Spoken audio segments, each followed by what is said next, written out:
Okay. Finish the sequence. A, B, C, D, pero hindi mo pwedeng isulat ang E.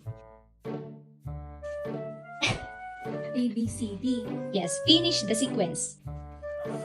A, B, C, D. Isang clue. Letter pa rin siya. Ang galing naman.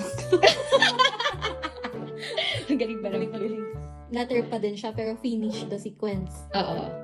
Pero hindi mo pwedeng isulat ang E. Okay. Pero pwede ako magsulat ng kahit anong letter.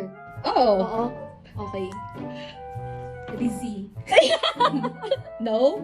Pagka i-easy mo, di A, B, C, D, Z. Oo. No? A, B, C, D. Kaso hindi siya E, di ba? Hmm. Hindi siya E, pero possible ba na E, ganon? Pero hindi ako magsusulat ng E. No. Ano ganyan? Hindi nga eh. Tama yan. Teka nga, ganito.